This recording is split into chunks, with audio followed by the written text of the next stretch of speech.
अस्सलाम वालेकुम my dear students. प्यारे बच्चों, आज मैं आपके लिए पीबीएस के अंदर बॉटनी का लास्ट चैप्टर लेकर आया हूं, that's plant growth and development.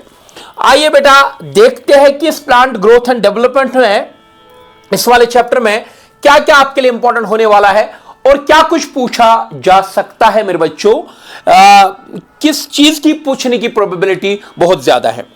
देखो बेटा, मेरा पहले मैं 3 टर्म्स यहां पर लिख रहा हूं, इनको डिफाइन करना है। तो इस तरीके का, इस प्रकार का क्वेश्चन आ सकता है बेटा, define the terms. Define the terms, किन टर्म्स को बेटा डिफाइन करना है? नंबर 1, एक है मेरा बच्चा डिफरेंशिएशन, एक है मेरा बच्चा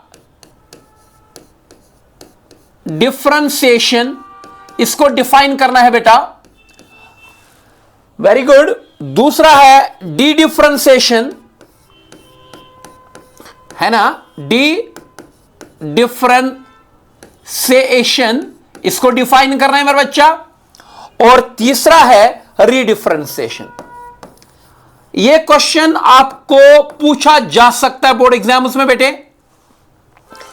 आइए इस पर हम रोशनी डालते हैं, देखते हैं बच्चा कि आपको इस क्वेश्चन को वहां एग्जाम में हैंडल कैसे करना है। तो एक बार फिर पेन उठाइए, कॉपी उठाइए बेटा, और इस वाले क्वेश्चन को आप नोट कर लीजिए कि क्वेश्चन क्या है, हमने जवाब किस चीज का देना है। डिफरेंशिएशन किसको कहते हैं, डिफरेंशिएशन किसको कहते हैं, और रीडिफरेंशिएशन किस चीज को कहते हैं बेटे। आइए स्टार्ट करते हैं बेटा। मेरा बच्चा, आप सब लोग जानते हैं कि प्लांट के अंदर मेरिस्टम्स होते हैं। जानते ना बेटे आप, प्लांट्स के अंदर होते हैं मेरिस्टेमेटिक टिश्यूज, या हम कहते हैं मेरिस्टम्स। जरा मेरे बच्चों 2 मेरिस्टम्स का नाम बताओ। Very good. आप लोग बेटा एक नाम तो जानते हैं, that's RAM, root apical meristem. या मेरा बच्चा आप जानते हैं दूसरा नाम है SAM, that is shoot apical meristem. बच्चा मेरा इधर दिखाओ आप, सॉरी इधर देखो मेरा बच्चा, ये मान लो ये मैंने रूट का यहां स्ट्रक्चर बना दिया, और जब मैं रूट का स्ट्रक्चर बना रहा हूं भाई, इधर ध्यान से देख लीजिए आप लोग कि रूट जो होता है बेटा मेरा, रूट जो होता है ऐसे मैं बनाऊंगा, ठीक है। ये रूट का टिप है, रूट टिप है बेटा, जिसको हम, मतलब ये एक मेरिस्टम है इधर बेटे, है ना, ये वाला, ध्यान से देखिए बेटे, ये मेरिस्टम है। क्योंकि ये मेरिस्टम रूट के टिप पर है। कहां पर है बेटा? रूट के टिप पर, तो इसको हम कहेंगे रूट एपिकल मेरिस्टम। और इसको प्रोटेक्ट करने के लिए बेटा बाहर से आपको पता है बेटा, प्रेजेंट होता है बेटा एक इंपॉर्टेंट स्ट्रक्चर, जो इस क्योंकि मेरिस्टम जो होता है बेटा, मेरिस्टम एक डेलिकेट टिश्यू होता है, और उसको प्रोटेक्ट करने के लिए यहां पर एक स्ट्रक्चर होता है बेटा, जिसको आप कहते हैं रूट कैप। सुना होगा बेटा आप लोगों ने। Very good my dear students. अब रूट कैप इस रूट एपिकल मेरिस्टम को बेटा प्रोटेक्ट करना। अब मानकर चलते हैं कि ये जो रूट एपिकल मेरिस्टम है, मान लीजिए 100 सेल्स का बना हुआ है। एक बार इधर देखो बेटा, मैंने आपको बोला, मानकर चलिए कि ये जो हमारे पास रूट एपिकल मेरिस्टम है, इसमें 100 सेल्स है आपके पास। बोलो ये जो 100 सेल्स है, ये मेरिस्टेमेटिक सेल्स होंगी। ये 100 सेल्स जो होंगी बेटा, ये एक्टिवली डिवाइडिंग सेल्स है। Very good. ये है एक्टिवली डिवाइडिंग सेल्स, या जिनको आप कहते हैं मेरिस्टेमेटिक सेल्स। अब बच्चा मेरा, ये जो मेरिस्टेमेटिक सेल्स है, मानकर चलो ये सब सेल डिवीजन में हिस्सा ले रही है। मानकर चलो ये सब सेल डिवीजन में हिस्सा ले रही है, या हम कह सकते हैं इनको माइटोसिस हो रही है। अब 100 सेल माइटोसिस कर रही है बेटा, तो मानकर चलते हैं कि मतलब 200 सेल्स हमारे पास बनेगी, 200 सेल्स। ये 100 सेल्स है बेटा, और ये 100 सेल्स है। Topic of the back of mind आपका होना बहुत जरूरी है बेटा। ये जो 100 सेल्स है बेटा, they would retain they would remain in the cell cycle, ये सेल साइकिल में एक्टिव रहेंगे बेटे। ये जो 100 सेल्स है भाई, ये सेल साइकिल में एक्टिव रहेंगे, यानी कि ये G0 है ना, sorry G1 S G2 M phase continuously करती रहेंगी और ये मेरिस्टेमेटिक ही रहेंगी ये 100 सेल। लेकिन ये जो 100 सेल्स बनी बेटा, जो मैंने ऊपर की तरह ये 100 सेल्स लिखी, what would happen to them, first in the first instance they would stop dividing, ये डिवीजन करना मेरा बच्चा बंद करेंगे, दे वुड स्टॉप डिवाइडिंग। और जब ये स्टॉप डिवीजन करेंगे बेटा, हम अब कहेंगे ये तो इनका स्टॉप डिवीजन करना होता बेटा, या तो ये परमानेंटली डिवीजन को स्टॉप कर सकती है या तो ये टेम्पोरली स्टॉप कर सकती है बेटा, वो डिपेंड करता है सेल टाइप पर। अभी के लिए हम मानकर चलते हैं कि इस सेल ने स्टॉप कर लिया क्या बेटा, डिवीजन। और जो सेल डिवीजन करना बंद करती है, अब हम उसको मेरिस्टेमेटिक नहीं, अब हम इसको परमानेंट सेल कहने लगते हैं। Very good my dear students, क्या कहने लगते हैं इसको, परमानेंट सेल। अब ये जो सेल मतलब 100 सेल्स ये जो हमारे पास थी, मानकर चलते हैं हम एक सेल यहां पर सैंपल के तौर पर आपको दिखाते हैं, मतलब उन 100 सेल्स में ये एक सेल है बेटे। फिर ये ग्रोथ करती है बेटा, मतलब डिवीजन सिर्फ, मतलब जो डिवीजन होता है ना बेटा, ये ग्रोथ का केवल एक फेज है ना।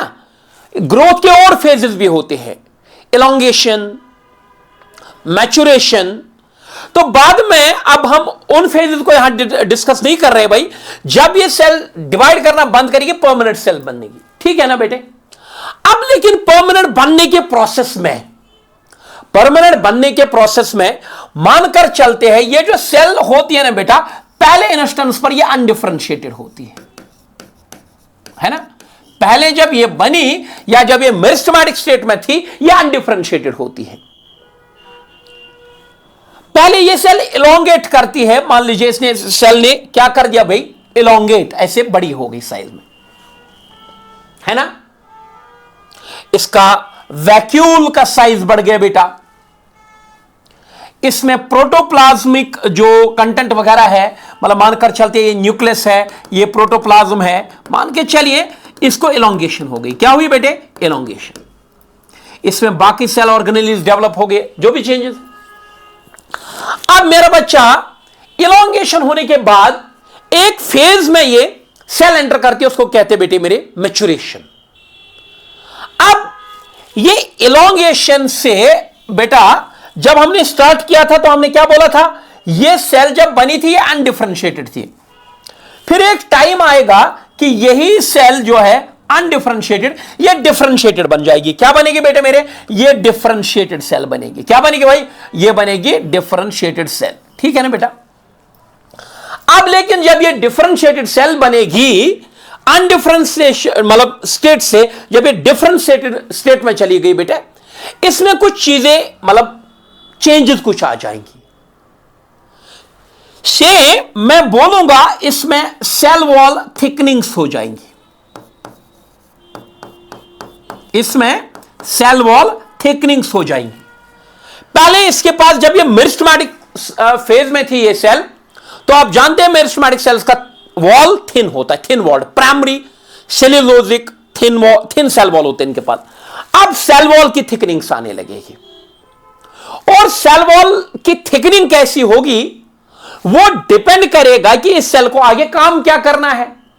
क्या इस पर पैक्टिन का डिपोजिशन होगा, क्या इस पर लिग्निन को डिपॉजिट किया जाएगा, क्या सुब्रिन डिपॉजिट हो जाएगा, ठीक है ना। सेल वॉल थिकनिंग्स आ जाएंगी। और इसके बाद मेरा बच्चा इसमें आएंगी प्रोटोप्लाज्मिक मॉडिफिकेशंस। क्या आएंगी बेटा, प्रोटोप्लाज्मिक मॉडिफिकेशंस। मान लीजिए एक तो इसका सेल वॉल मॉडिफाई होगा, इसके सेल वॉल में थिकनिंग्स आएंगी। अब सेल वॉल में किस तरीके की थिकनिंग्स आएगी वो डिपेंड करेगा कि आगे सेल को क्या बनना है, आगे सेल को किस टिश्यू का हिस्सा बनना है, आगे सेल को क्या काम करना है बेटे। ये सेल वॉल थिकनिंग्स दिखाई मैंने, है ना। इसमें प्रोटोप्लाज्मिक चेंजेस आ जाएंगी, मतलब इसका प्रोटोप्लाज्म मॉडिफाई हो जाएगा। मानकर चलते हैं अगर इस सेल ने लीफ का सेल बनना है, इसमें प्रोप्लास्टिड जो होगा वो आप प्लास्टिड के अंदर चेंज होगा, है ना बेटा। तो मॉडिफिकेशंस आ जाएंगी, सेल वॉल के लेवल पर मॉडिफिकेशंस आएंगी, प्रोटोप्लाज्मिक लेवल पर मॉडिफिकेशंस आएंगी, और अब हम कहेंगे अब ये जो सेल है अब ये डिफरेंशिएटेड सेल है। अब ये कौन सी सेल है बेटा? Differentiated cell. देखो बच्चों मेरा मैं रिकैप करूंगा, थे तो पहले सारे सेल्स मेरिस्टेमेटिक स्टेट में, 100 मेरिस्टेमेटिक सेल्स थी तो डिविजन हुई तो 100 और बन गई, मतलब 200 सेल्स बनी, 100 मेरिस्टेमेटिक स्टेट में ही बनी रही, और 100 ने फैसला किया कि हमने डिफरेंशिएट करना है, हमने परमानेंट सेल्स बननी है, हमने मैच्योर बननी है, और हमने प्लांट के लिए कोई फिजियोलॉजिकल प्रोसेस में हिस्सा लेना है या प्लांट का स्ट्रक्चर बनाना है। तो इसलिए अब सर हमारा क्वेश्चन क्या था बेटा? हमारा क्वेश्चन था डिफरेंशिएशन। ये मेरा बच्चा देखो यार, अब हम इस सेल को क्या कहेंगे? मैच्योर, इसको कहेंगे हम बेटा डिफरेंशिएटेड सेल, या इसको हम कहेंगे मैच्योर सेल। जो ये बेटा मेरा अनडिफरेंशिएटेड सेल थी या जो यंग सेल थी, इसकी मैच्योर होते होते इसमें जितनी भी चेंजेस आ गई बेटे, उन सारी चेंजेस को एक साथ हम कह सकते बेटा डिफरेंशिएशन। क्या बोला मैंने? ये जो यंग सेल थी, ये हमारे पास जो अनडिफरेंशिएटेड सेल थी, इसको जब ये अनडिफरेंशिएटेड सेल मैच्योरिटी तक आ गई, एक मैच्योर सेल में कन्वर्ट होते होते जितनी भी चेंजेस इसमें आई, चाहे वो वॉल के लेवल पर हो, चाहे वो प्रोटोप्लाज्मिक के लेवल पर हो बेटा मेरा, तो हम उसको क्या कहेंगे? हम उनको कलेक्टिवली उन सारी चेंजेस को हम क्या कहेंगे? डिफरेंशिएशन। तो what is differentiation my dear students? You can write down. मैं डिफरेंशिएशन का एक मेरा बच्चा आपको यहां पर एग्जाम मतलब एक डेफिनेशन दूंगा बेटा। All the cells, sorry, all the changes that a cell undergo, all the changes that a cell undergo, सारी वो चेंजेस जिनके थ्रू सेल जाती है ना, all the changes that a cell undergo to make it mature or specialized for a particular function, or specialized for a particular function। क्या बोला मैंने बच्चा? डिफरेंशिएशन किसको कहते हैं?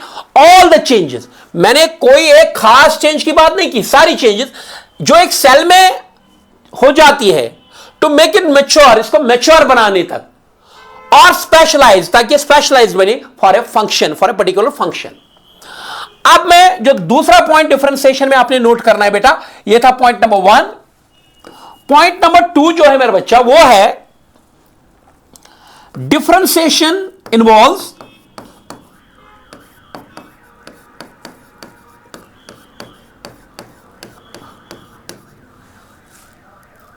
differentiation involves changes in cell wall composition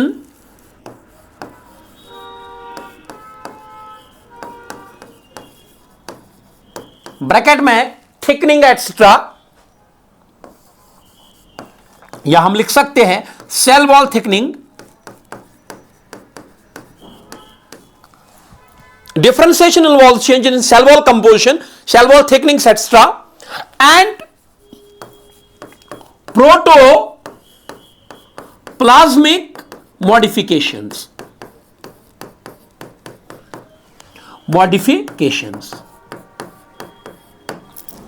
ठीक है ना बेटा? तीसरा लिखेंगे आप इसमें point, different cells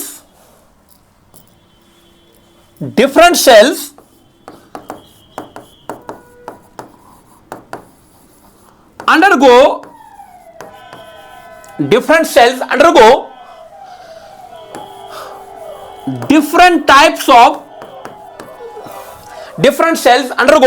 types of differentiations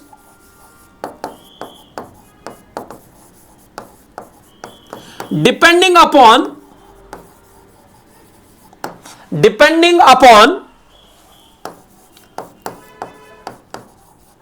depending upon their location in the plant body, depending upon their location in the plant body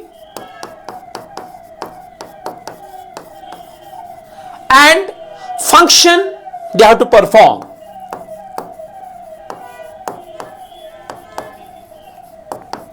And function they have to perform. देख मेरे बच्चे यार, आराम से देख ले, इधर आराम से देख लेना बेटा। यहां पर आपके लिए क्लियर करता हूं चीजों को। देखो मेरा बच्चा, देख मेरी जान,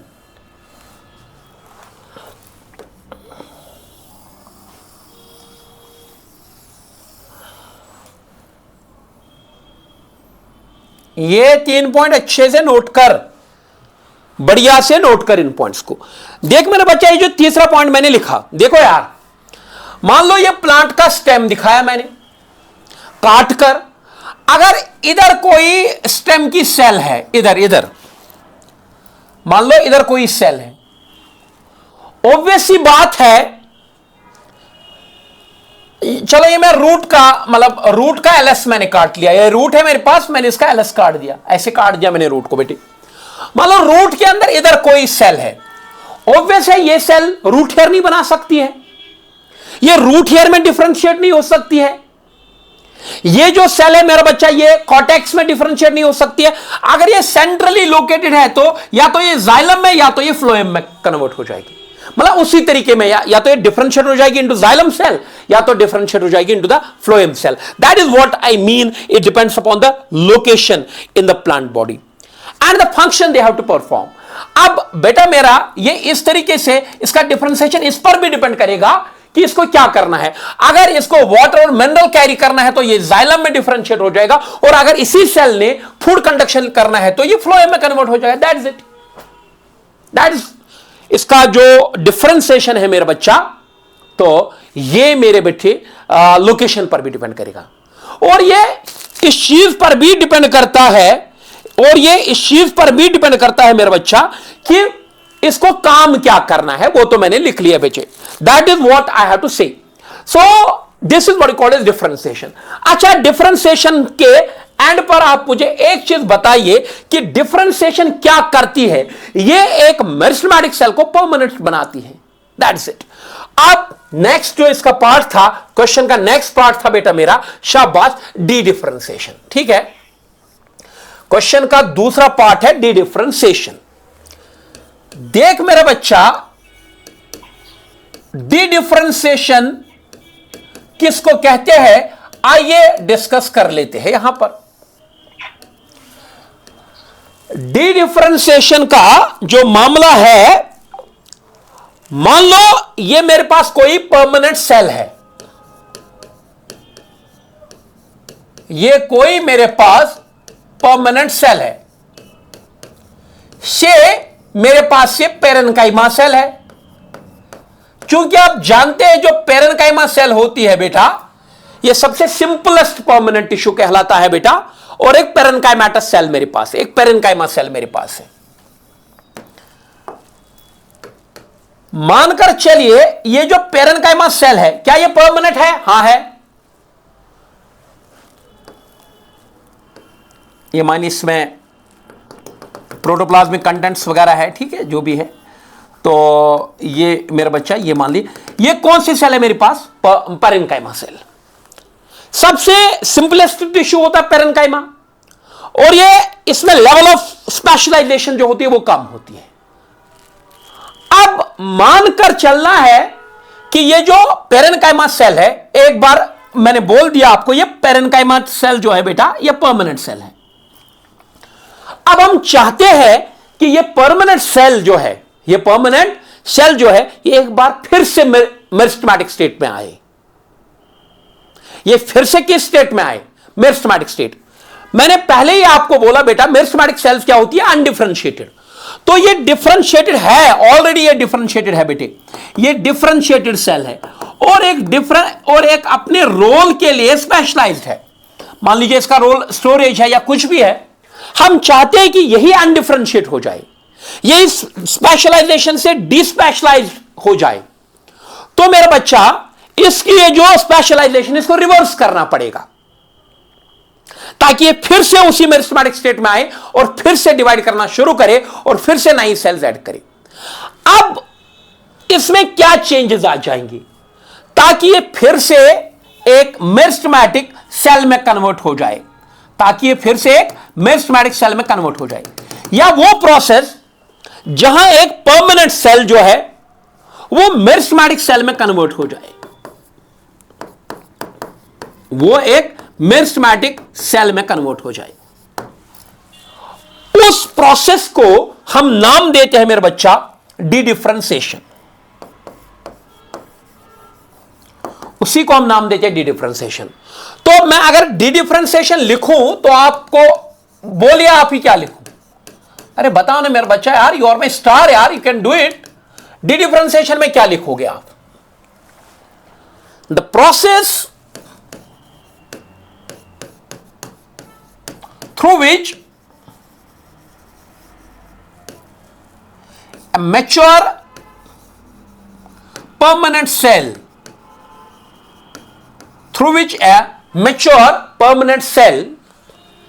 is reverted back into the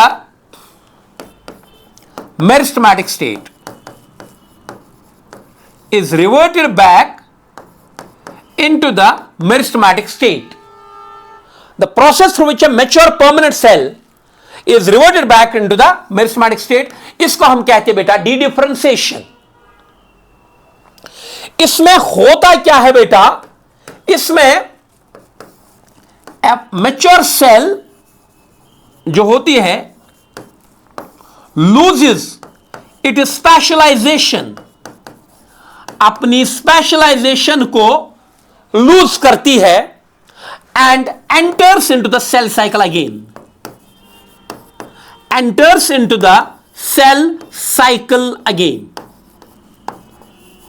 बस ये मैंने बोल दिया आपको भाई डी डिफरेंशिएशन किसको कहते हैं। आप बोलेंगे सर ये तो हमें समझ में आ गया कि डी डिफरेंशिएशन किस चीज को कहते हैं, लेकिन व्हाट इज द सिग्निफिकेंस?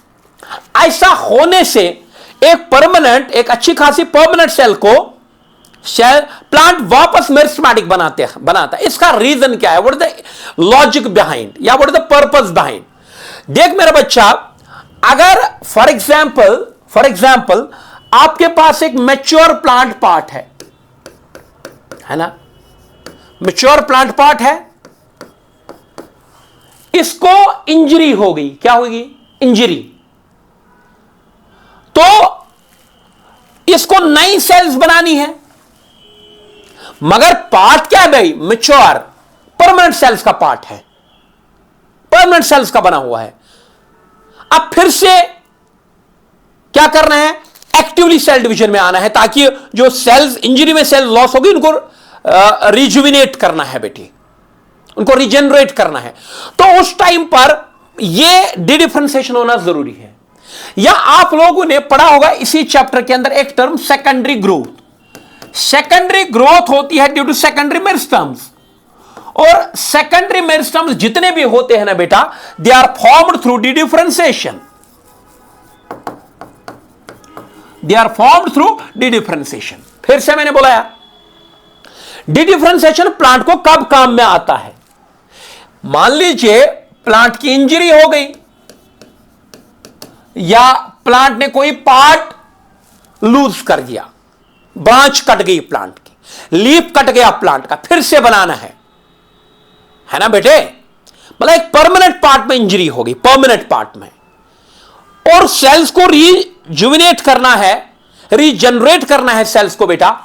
उस टाइम पर इंजरी के पार्ट पर डी डिफरेंशिएशन हो सकता है और नई सेल्स बन सकती है। या सबसे इंपॉर्टेंट जो मैंने बोला, प्लांट में जब भी सेकेंडरी ग्रोथ होती है वो सेकेंडरी मेरिस्टम्स की वजह से होती है। सेकेंडरी मेरिस्टम्स में आपने पढ़ा है बेटा इंटरफेसिक्युलर कैम्बियम, इंटरफेसिक्युलर कैम्बियम या कॉर कैम्बियम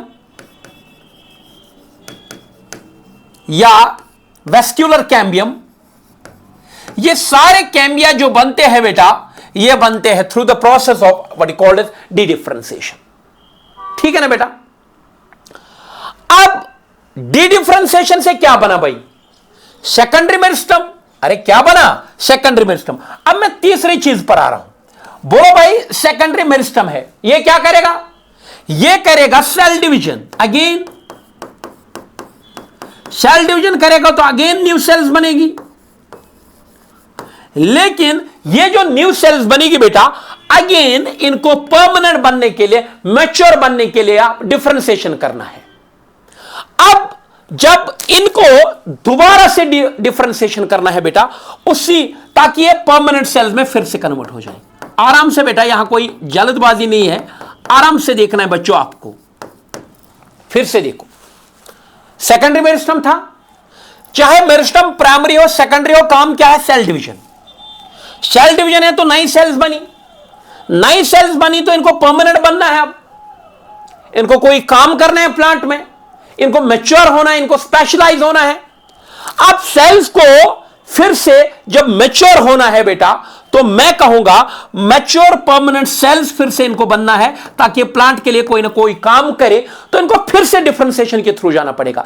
लेकिन अब ये जो दोबारा मतलब ऑलरेडी ये मतलब ना, ये दूसरी टाइम ऑफ डिफरेंशिएशन आप देख रहे हैं, इसलिए हम इसको कहते हैं रीडिफरेंशिएशन।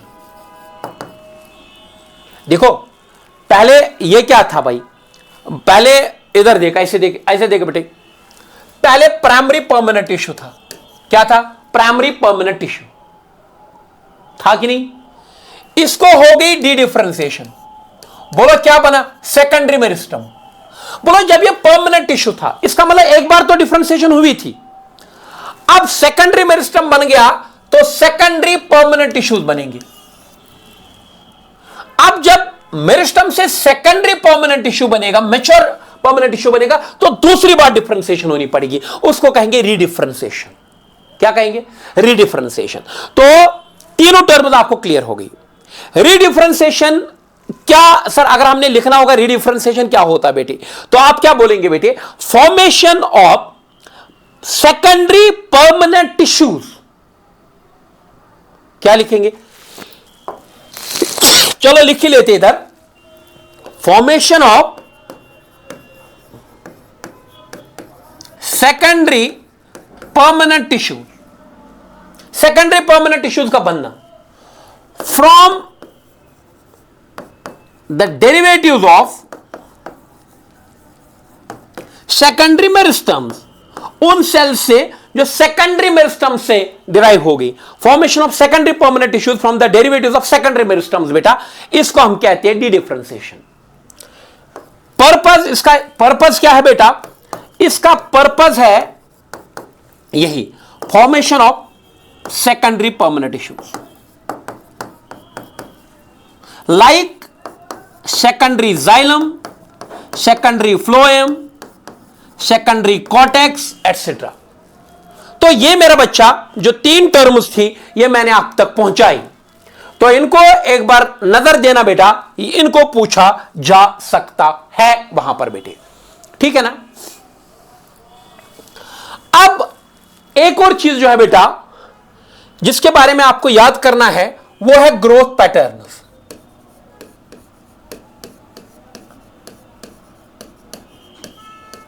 ग्रोथ पैटर्न्स या ग्रोथ रेट्स जिनको आप कहते हैं, इनको एक बार नजर मारना है फिर से बेटे। बेसिक सा देंगे यार, जितना आपको लिखना पड़ेगा उधर, यार डिटेल डिस्कशन नहीं हो रहा यार। देखो यार, मेरे पास एक सेल है, मानकर चलिए ये सेल है। पहले मुझे बताइए यार, ग्रोथ रेट क्या होता है? Growth occurring per unit time. जब भी कोई चीज वैरी होती है with the time, that becomes rate. जैसे rate of change of displacement is called as velocity, rate of change of velocity is called as acceleration, rate of change of momentum is called as force. इसी तरीके से एक plant organ के अंदर कितनी growth हो रही है पर यूनिट टाइम, उसको कहते हैं ग्रोथ रेट। अब ग्रोथ रेट होने का या ग्रोथ, इसके दो पैटर्न्स होते बेटे। एक होता है अर्थमेटिक ग्रोथ पैटर्न या अर्थमेटिक ग्रोथ रेट जिसको आप कहते हैं बेटी, और दूसरा होता है मेरा बच्चा, दूसरा होता है ज्योमेट्रिक ग्रोथ पैटर्न या ज्योमेट्रिक ग्रोथ रेट। तो पहले मैं लिखूंगा growth occurring per unit time, growth occurring per unit time is called as growth rate। ठीक है ना। दूसरा पॉइंट लिखेंगे आप इसमें, growth rate in plants can occur through growth rate in plants can occur through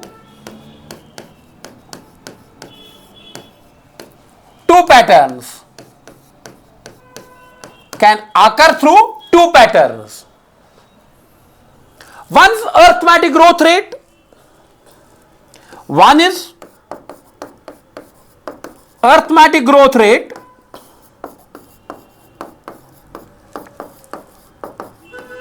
and second is geometric growth rate।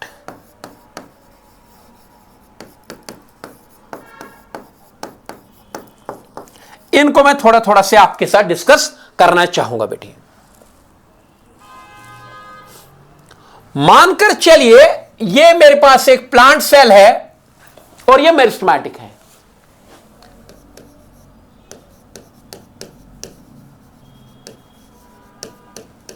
है ना। अब इसी सेल को सेल डिवीजन हो गया, माइटोसिस हो गई, और पोस्ट माइटोसिस आपको पता है बोलो कितनी सेल्स बनी, 2 सेल्स। और जो इनमें 2 सेल्स में जो एक थी, मानकर चलते हैं कि वो जो सेल थी बेटा उसको इलोंगेशन हो गई, इसको मैच्योरेशन हो गई, वो परमानेंट बन गई, और दूसरे ने पावर ऑफ डिवीजन को रिटेन कर दिया। पहले एक मेरिस्टेमेटिक सेल थी, उसको माइटोसिस हो गई बेटा, और पोस्ट माइटोसिस हमारे पास 2 सेल्स आ गई, और 2 में से एक परमानेंट हो गई, पावर ऑफ डिवीजन लूज किया, और एक मेरिस्टेमेटिक स्टेट में ही बनी रही। अब मानकर चलते हैं कि यहां पर ये जो मेरिस्टेमेटिक सेल है, ऑलरेडी एक तो थी हमारे पास परमानेंट स्टेट में ऐसी, अब ये डिवाइड कर रही है बेटा, और ये जब डिवाइड कर रही है, ये जब क्या कर रही है, डिवाइड कर रही है बेटा, तो फिर से 2 सेल्स बन रही है, 2 में से एक और लॉस कर रही है, क्या, power of division, second permanent cell बन रही है, और ये रिटेन कर रही है क्या, पावर ऑफ डिवीजन। तो इस तरीके से अब ये तो ऑलरेडी परमानेंट है, ये भी ऑलरेडी परमानेंट है बेटा, ये तो डिवाइड नहीं करेंगे ना, यही डिवाइड करेगी। अब इसको डिवीजन करना है, और इसने जब डिवीजन किया फिर से 2 बनाई, और एक फिर से परमानेंट हो गई, और आगे एक ही डिवीजन में कर रही है बेटी। तो ऐसा मैं कह रहा हूं बेटा मेरा, आप अगर देखेंगे, अगर इस तरीके से यहां अर्थमेटिक पैटर्न में सेल्स का, परमानेंट सेल्स का नंबर बढ़ रहा है, पहले तो थे नहीं कोई, एक परमानेंट सेल आ गई, 2 आ गई, 3 आ गई, आगे 4 आएंगे, फिर 5 आएंगे, फिर 6 आएंगे। तो अगर इस तरीके से ग्रोथ रेट हो रही है, अगर इस तरीके से ग्रोथ हो रही है पर यूनिट टाइम, तो इसी को हम कहते हैं अर्थमेटिक ग्रोथ पैटर्न। तो अर्थमेटिक ग्रोथ पैटर्न में क्या होता है, पोस्ट माइटोसिस, माइटोसिस के बाद, पोस्ट माइटोसिस, माइटोसिस के बाद ओनली 1 सेल, ये जरूर लिखना बेटा, only 1 cell continues to divide, only 1 cell continues to divide, एक ही सेल डिवाइड करती रहती है बेटा, एंड अदर, जो दूसरी होती है बेटा, and other differentiates, and other differentiates, and other differentiates and matures। ये लिखना है बेटा इसके बारे में, बहुत इंपॉर्टेंट पॉइंट। दूसरा लिखना है, constant in this type of growth pattern, constant number of cells are added, constant number of cells are added to the plant body, constant number of cells are added to the plant body per unit time। है ना। पर unit time एक constant number of sales बढ़ रहा है, 1 पर minute, 2 पर minute, 3 पर मिनट, 4 पर मिनट, 5 पर मिनट, ऐसे बढ़ता रहेगा। तीसरा, इस ग्रोथ रेट की एग्जांपल्स क्या है मेरे बच्चा, वो है root elongating at a constant rate, root elongating at a constant rate और shoot elongating at a constant rate. यह हो गया मेरा बच्चा इस ग्रोथ के बारे में। अब अगर हम इसी ग्रोथ की मैथमेटिकल फॉर्म लिख रहे हैं, इसी ग्रोथ की मैथमेटिकल इक्वेशन लिख रहे हैं मेरा बच्चा, तो आप लिख सकते हैं इसकी mathematical equation LT is equal to L0 plus RT। यहां आप चीजों को ऐड होते हुए देखते हैं बेटा, यहां पर आप चीजों को एडिशन में ही देखते हैं, जैसा कि आप अर्थमेटिक ग्रोथ पैटर्न में देखते हैं, जहां LT का मतलब है लेंथ एट टाइम T,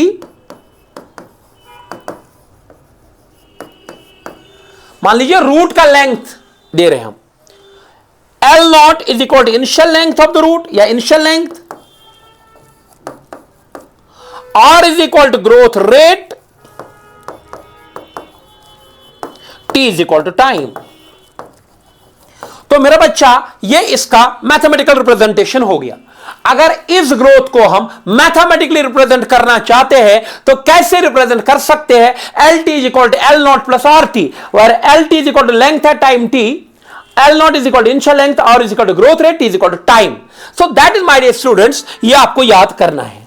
या अगर आप इसी ग्रोथ का एक ग्राफिकल मॉडल देखना चाहते हैं, ग्राफिकल रिप्रेजेंटेशन चाहते हैं बेटा, तो मैं एक एक्सिस पर टाइम ले रहा हूं बेटे और दूसरे एक्सिस पर लेंथ ले रहा हूं। आप यहां देख सकते हैं बेटे, टाइम के साथ लेंथ एक कांस्टेंट रेट से बढ़ती जा रही है बेटा। तो दिस इज, इस डायरेक्शन पे हमने टी लिया, इस पर लेंथ ले ली बेटे, ये इंटरसेप्ट है जिसको L0 कहेंगे आप बेटे। So this is the graphical representation of arithmetic growth। ये arithmetic growth का बेटा, arithmetic growth का graphical representation होता है, graphical representation of arithmetic growth, है ना। तो ये needs to be remembered, है ना, आराम से इस चीज को कर लेना है बेटे। अगर पूछा जाता है तो इतना कुछ जो मैंने आपको पढ़ाया लिखाया बेटा, बस ये लिखे आप, that you would fetch full marks। अब एक और आता है बेटा यहां हमारा geometric growth pattern. Geometric growth pattern बस कंपेयर करके पढ़ते बेटा, इसमें अब ज्यादा कोई मामला ना बचा। देख बेटा, एक सेल है, माइटोसिस होगी, PM लिखा मैंने, पोस्ट माइटोसिस बेटा, 2 बनेगी ना, वेरी गुड। अब पहले वाले में क्या हो रहा था, एक डिफरेंशिएट होकर परमानेंट बन जाती थी, यहां दोनों करेंगे पावर ऑफ सेल डिवीजन को रिटेन करेंगे। Post mitosis both the cells would divide. अब ये भी डिवाइड करेगी, ये भी डिवाइड करेगी, तो आगे 4 आएगी, चारों की 4 डिवाइड करेंगी तो बेटा आगे 8 आएंगी, 1 2 3 4 5 6 7 8, है ना बेटा, 1 2 3 4 5 6 7 8। अब ये डिवाइड करेंगे तो 16 32 64 एंड ऑनवर्ड्स। तो यहां पर आपको क्लियर डिफरेंशिएशन नजर आ रहा है। सर हमें क्या नजर आ रहा है, मैं यहां पर लिखूंगा, यहां पोस्ट माइटोसिस, माइटोसिस के बाद both the cells retain the power of division, both the cells retain the power of division, दोनों सेल्स रिटेन करती है क्या बेटे, power of division. A number 1। Number 2 बेटा, अब मामला यह है सर, ये हेयर, दूसरा पॉइंट लिखेंगे, here every time number of cells double, here every time number of cells double. एक थी 2 हो गई, 2 से 4, 4 से 8, 8 से 16, 16 से 32, 64। अब आप बोलेंगे सर ये कितनी देर चलता रहेगा। अच्छा, आप बोलेंगे सर इसकी कोई एग्जांपल बता दीजिए कि कहां किस प्लांट पार्ट में ये देखने को मिलती है बेटा। This growth pattern is found in या फाउंड ड्यूरिंग इनिशियल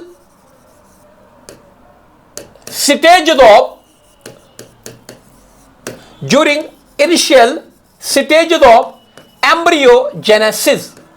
देखो बेटा मेरा, आपको पता है फर्टिलाइजेशन से जाइगोट बनता है और जाइगोट जो होता है ये एक सिंगल सेल होता है। ये जो जाइगोट होता है बेटा मेरा क्या होता है, सिंगल सेल, और इसी से एक सेल्स का लार्ज मास बनता है बेटा, एम्ब्रियो बनता है इनिशियल स्टेजेस ऑफ एम्ब्रियोजेनेसिस में। जब जाइगोट से एम्ब्रियो बन रहा होता बेटे, पहले स्टेजेस में यही अर्थमेटिक ग्रोथ पैटर्न फॉलो हो जाता है इनिशियल स्टेजेस में। अब लेकिन एक चीज है बेटा, जब भी सेल डिवीजन करना होता है, सेल साइकिल चलाना पड़ता है, माइटोसिस करनी पड़ती है, स्पिंडल फाइबर्स बनाने होते हैं बेटे, मेटाफेज एनाफेज चलता है, इसमें बहुत एनर्जी लगती है और एनर्जी न्यूट्रिएंट से आती है। अब लेकिन ये ग्रोथ कब तक ऐसे हो जाएगी, ये एक लिमिट तक ही है क्या इस तरीके से every time number of cells double double double double. अरे यार कब तक कराओगे यार, एक टाइम आएगा जब एक टाइम आएगा बेटा जब न्यूट्रिएंट की जो रिक्वायरमेंट है सेल डबल करने के लिए कम पड़ जाएगी और आहिस्ता आहिस्ता से ग्रोथ स्लो डाउन हो जाएगी बेटे। यानी कि ये चलेगा ये मामला, लेकिन लंबा ज्यादा नहीं चल पाएगा। इनिशियल स्टेज ऑफ एम्ब्रियोजेनेसिस में बनेगा, लेकिन बाद में जितना एम्ब्रियो ग्रो करेगा बेटे, तो फिर ये ग्रोथ होना पॉसिबल नहीं है बेटे। चलिए, ये तो मैंने इसके बारे में बता दिया। अगर आप इसका मैथमेटिकल इक्वेशन देखना चाहते हैं बेटा, तो इसका मैथमेटिकल इक्वेशन जो हमारे पास आता है बेटे, वो आता है WT is equal to W0 e raised power RT, है ना बेटा। WT फाइनल वेट, अरे बेटा ग्रोथ होगी तो वेट बढ़ेगा, W0 इनिशियल वेट, ई को कहते हैं natural base to the logarithm, इसका एक वैल्यू होता है अपना natural base to the logarithm. R है ग्रोथ रेट, टी है टाइम, दैट्स इट। और अगर आप इसी ग्रोथ का ग्राफिकल रिप्रेजेंटेशन देखना चाहते हैं बेटे, तो इसका जो ग्राफिकल रिप्रेजेंटेशन रहता है टाइम वर्सेस वेट, अगर हम प्लॉट करेंगे तो ये सिग्मॉइड ग्रोथ करवा जाएगा। क्या आएगा बेटा मेरा, इस तरीके का आएगा सिग्मॉइड ग्रोथ करो, जहां 3 फेजेस आपको मिलेंगे, लैग, लॉग और या एक्सपोनेंशियल, और इसको आप कहते हैं स्टेशनरी फेज, है ना बेटा। तो इस बात को यहां जरूर नोटिस कर लेना है। अब ये इतना लिखोगे तो बेटा, अभी बोर्ड एग्जाम्स का टाइम है, तो क्लास में सीखी होनी चाहिए थी या फुल कोर्स में आप लोगों ने ये चीजें सीखी हुई होनी चाहिए, और I am pretty much sure कि आपने सीखी भी होगी, लेकिन ये अभी आपके लिए हेल्प हो रहा है बेटा। तो ये ग्रोथ को लेकर क्वेश्चन पूछा जा सकता है, बहुत इंपॉर्टेंट है बेटा। अब यहां से क्वेश्चन तो आ ही जाते हैं बेटे, इनको गौर से एक बार देख लेना। अब यहां से जो एक और एरिया है इस चैप्टर में जहां से क्वेश्चंस पूछे जाते हैं, वो है ग्रोथ हार्मोन से। मैं 3 हार्मोन्स की यहां मतलब या 3 हार्मोन्स की 2 हार्मोन में डिटेल में लूंगा, एक हार्मोन के बारे में थोड़ा थोड़ा बताएंगे। देखो फॉर एग्जांपल आपको वहां ऑक्सिन्स पूछे जाते हैं, ऑक्सिन्स पूछे जाते हैं बेटा, है ना। तो पहला चीज आपको देखना है, ये एक पीजीआर है, प्लांट ग्रोथ रेगुलेटर।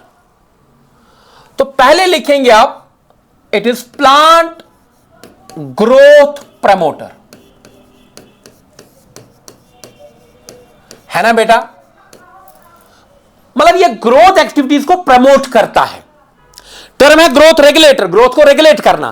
अब कोई ग्रोथ को प्रमोट करता है, कोई इनहिबिट करता है, अकॉर्डिंग टू दैट सिचुएशन। लेकिन ये जो है ऑक्सिन, ये प्लांट ग्रोथ प्रमोटर कहलाता है बेटे, ग्रोथ एक्टिविटीज को प्रमोट करता है। जैसे सेल एलोंगेशन कराएगा, सेल डिफरेंशिएशन में मदद करेगा, है ना बेटा, समझ रहे हैं आप यार कि नहीं? ठीक है, फ्लावरिंग में कई रोल प्ले कर सकता है, सेल डिवीजन इंड्यूस कर सकता है, प्रमोटिंग एक्टिविटीज करेगा बेटा। ये जो ऑक्सिन है ना बेटा, it is a weakly acidic hormone. दूसरा पॉइंट आप याद करेंगे, मतलब एक एसिडिक नेचर का हार्मोन है और वीकली एसिडिक है। ठीक है भाई, दैट्स इट। तीसरा है इसका केमिकल नेचर क्या है। अगर इसका केमिकल नेचर देखते हैं बेटे, तो ये इंडोल कंपाउंड्स को बिलोंग करता है। जैसे ये रिंग कंपाउंड्स होते बेटा, जिनमें इनके इंडोल रिंग होता है, इनके स्ट्रक्चर के अंदर आप केमिकल नेचर दिखेंगे कि इनकी एक इंडोल के कंपाउंड्स होते। इंडोल एक मतलब है ना बेटा, ऑर्गेनिक मॉलिक्यूल है, एक ऑर्गेनिक कंपाउंड है, इन्हीं के डेरिवेटिव्स होते, केमिकली ये इंडोल कंपाउंड्स ही होते। That's it. उसके बाद अगर आप इनका प्रिकर्सर देखेंगे कि इनकी जो बायोसिंथेसिस है ये कहां से स्टार्ट होती है।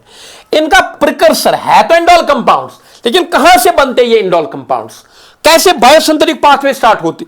इनका प्रिकर्सर है एमाइनो एसिड ट्रिप्टोफान, एक एरोमेटिक एमाइनो एसिड है ट्रिप्टोफान, यहां से इनकी सिंथेसिस स्टार्ट हो जाती है। मान लीजिए, और यहां मैं लिखूंगा जिंक इज एसेंशियल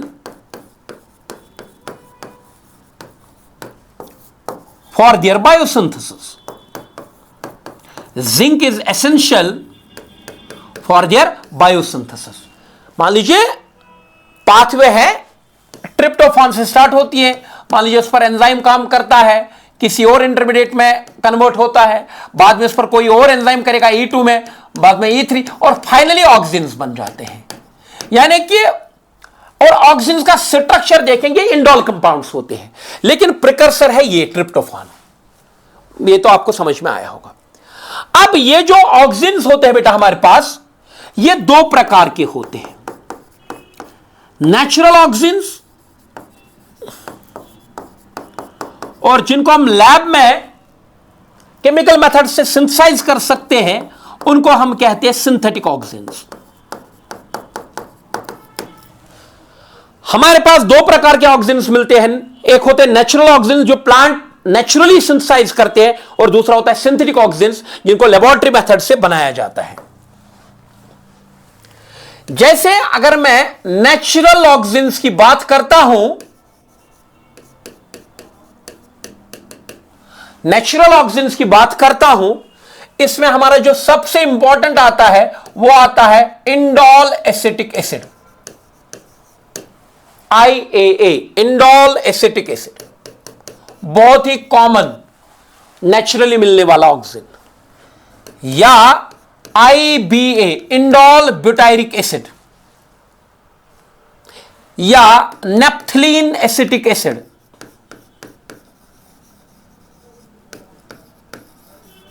ये थोड़ा डिबेटेबल है, लेकिन आजकल इसको भी नेचुरल कैटेगरीज में ऐड किया जाता है। इंडोल ब्यूटायरिक एसिड, ठीक है बेटे। अब सिंथेटिक जो लेबोरेटरीज में बनाए जाते हैं बेटा, उसमें आप याद रखेंगे, बेटा, चलो यही दो आप याद करिए भाई नेचुरल में। और यहां जो सिंथेटिक ऑक्सिन्स में आता है 2,4D और 2,4,5T। 2,4 का D का मतलब है 2,4 डाइक्लोरोफिनॉक्स एसिटिक एसिड। बस आप इसी एक को याद रखिए भाई, ठीक है। अब मामला है इनका फिजियोलॉजिकल रोल क्या है। What is the physiological role of auxins.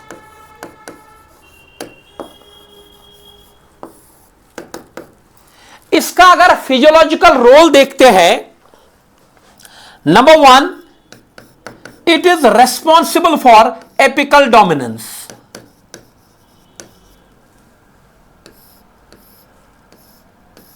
Apical dominance, देखो बच्चा, प्लांट में आपको 2 किस्म के बर्ड्स नजर आते हैं।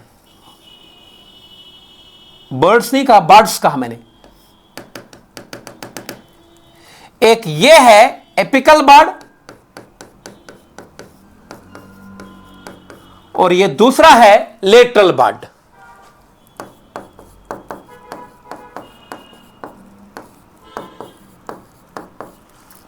एक एपिकल बर्ड है और दूसरा क्या है बच्चा? Lateral bird. देख मेरा बच्चा, ये एपिकल बर्ड में इसका ज्यादा सिंथेसिस हो जाता है, शूट एपिकल बर्ड में। किसका? किस में?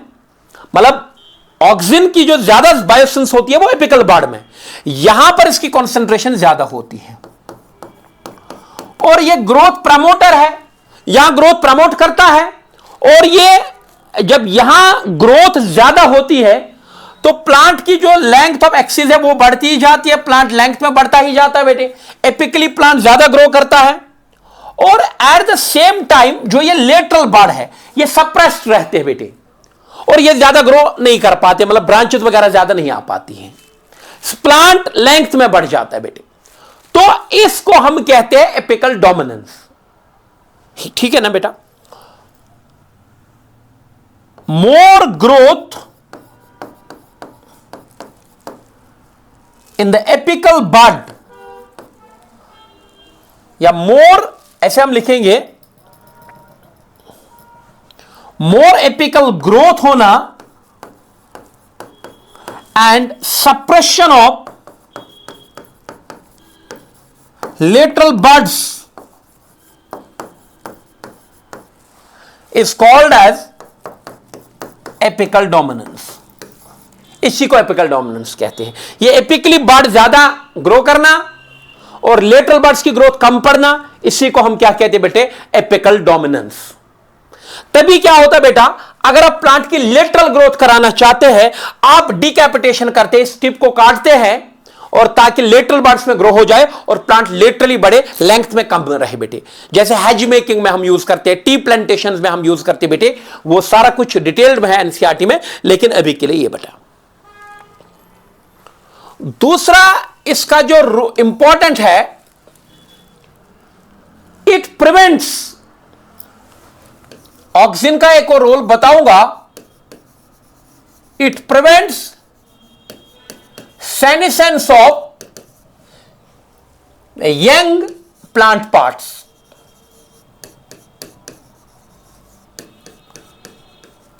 But at the same time,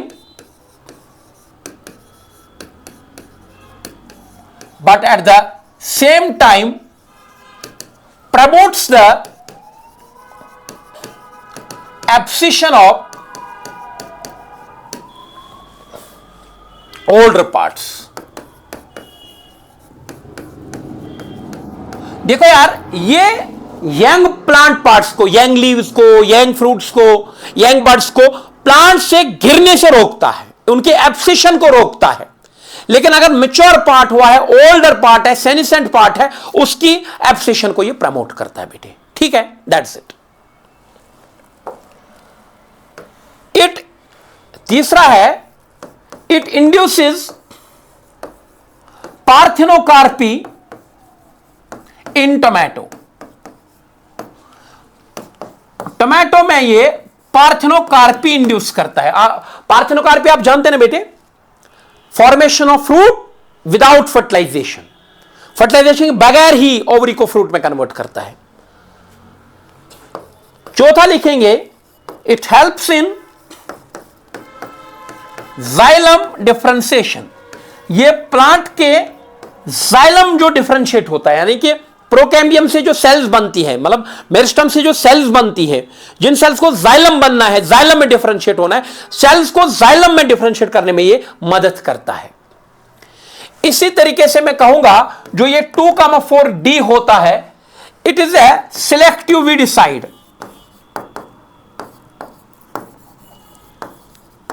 यानी कि ये वीड्स को किल करता है। मतलब सिलेक्टिव वीडिसाइड का वीड्स आप समझते हैं, अनवांटेड प्लांट जो होता है आपके फील्ड में, अनवांटेड प्लांट जो होता है उनको ये किल करता है। सिलेक्टिव का मतलब है it is effective only against, है ना, ब्रॉडली डाइकॉट वीड्स को ये किल करता है। It doesn't affect mature monocot leaves, sorry weeds. यानी कि सिलेक्टिव मैंने यूज किया यहां टर्म, मतलब ये डाइकॉट वीड्स को किल करता है, मैच्योर मोनोकॉट्स पर कोई असर नहीं करता है। इतना ऑक्सिन को लेकर इंफॉर्मेशन काफी है बेटे, समझ आया? या आ सकता है वहां राइट है short note on physiological role of cytokinins. Cytokinins पर आपको क्या लिखना है? एक शॉर्ट नोट, ऐसा आ सकता है बेटे, ठीक है। जो साइटोकाइनेंस है बेटा, फिर से कहूंगा ग्रोथ प्रमोटर है,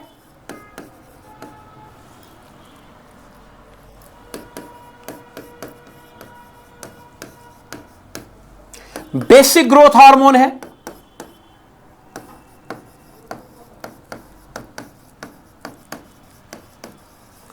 एडेनिन डेरिवेटिव है, मतलब एडेनिन बेस से डिराइव होता है,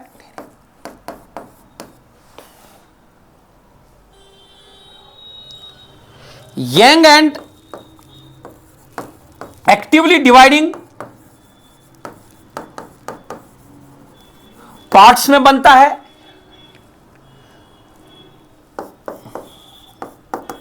synthesized in and actively dividing parts like root tips,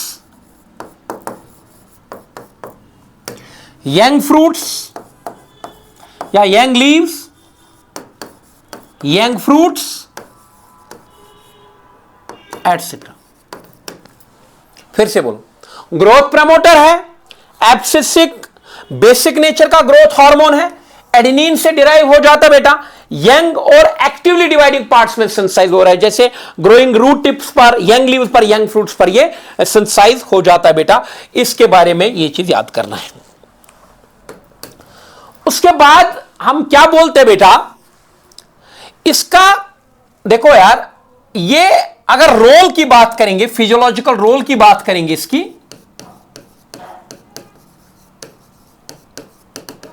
अगर मैं इसका फिजियोलॉजिकल रोल बता दूं बेटा, तो ये साइटोकाइनेसिस प्रमोटिंग सब्सटेंस है।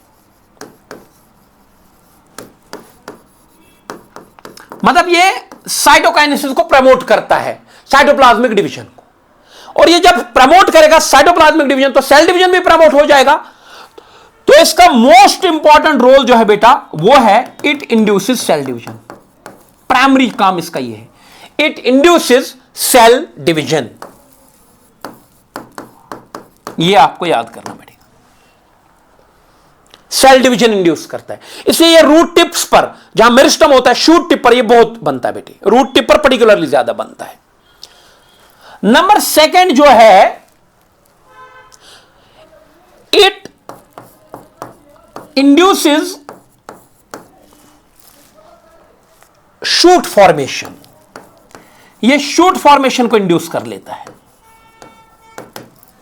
ये लिखेंगे। इट कैन ओवरकम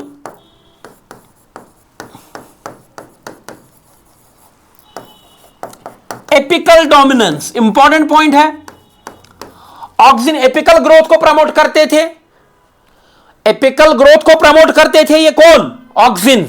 लेकिन ये अगर आप सुप्रे करेंगे, लेटरल बर्ड्स की ग्रोथ हो जाएगी, तो it can overcome apical dominance. ये एपिकल डोमिनेंस को ओवरकम कर सकता है बेटी, ठीक है। साइटोकाइनेंस के रोल में लिखेंगे आप, it delays senescence,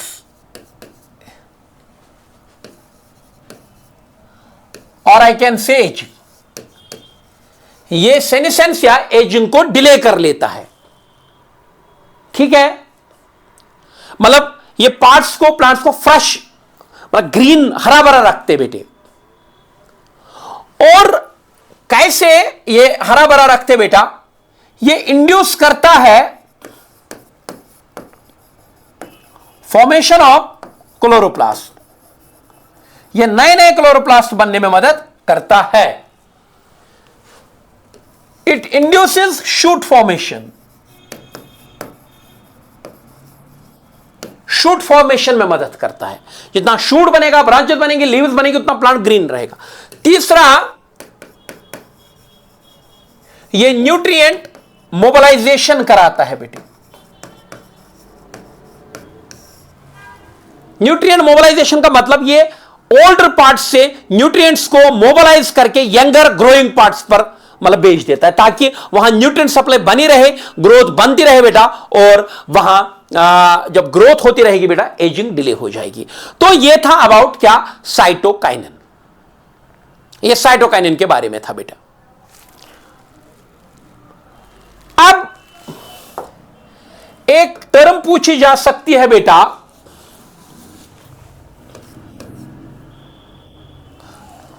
plasticity.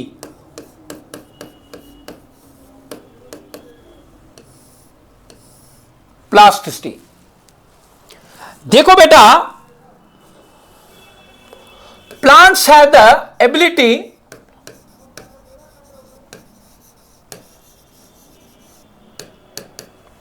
to follow different pathways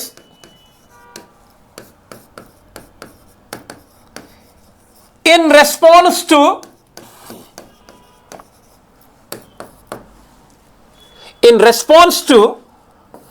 different phases of life or different environmental conditions. देख बेटे यार,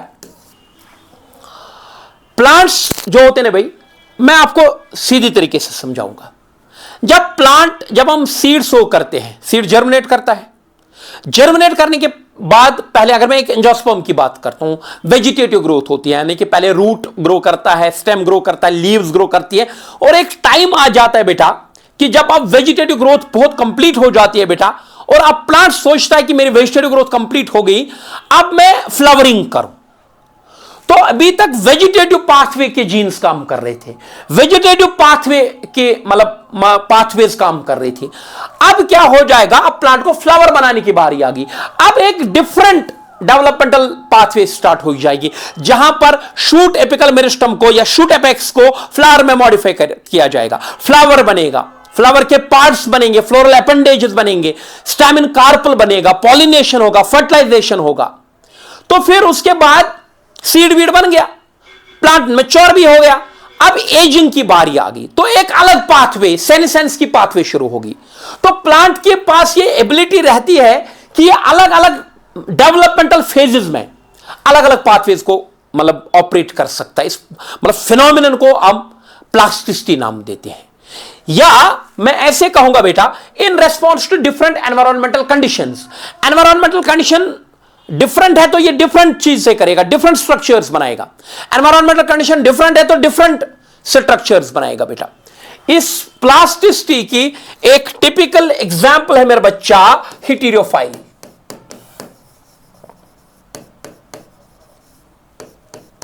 हेटेरोफाइली देख मेरा बच्चा, हेटेरो का मतलब है डिफरेंट,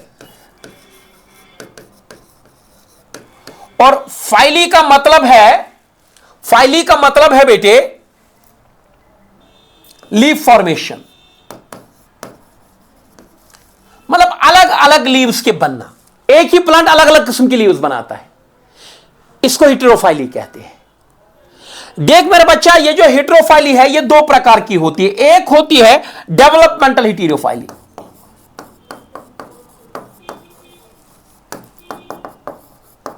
और दूसरा होता है एनवायरमेंटल हेटेरोफाइली। डेवलपमेंटल हेटेरोफाइली जो है बेटे, ये कॉटन, लार्क्सपर में पाई जाती है और कोरिएंडर में, धनिया जिसको आप कहते हैं। देख मेरा बच्चा, अगर आप इन 3 प्लांट्स के लीव्स लोगे, कॉटन, लार्क्सपर, कोरिएंडर, तीनों के लीव्स अगर जुवेनाइल स्टेज में आप देखेंगे, यंग स्टेज में होंगे, देखेंगे इनके लीव्स। और अगर आप इन्हीं 3 प्लांट्स के लीव्स कहां देखोगे, एडल्ट स्टेज में, ये बहुत डिफरेंट किस्म के लीव्स होंगे, आप पहचान ही नहीं पाओगे कि ये उसी प्लांट की लीफ है।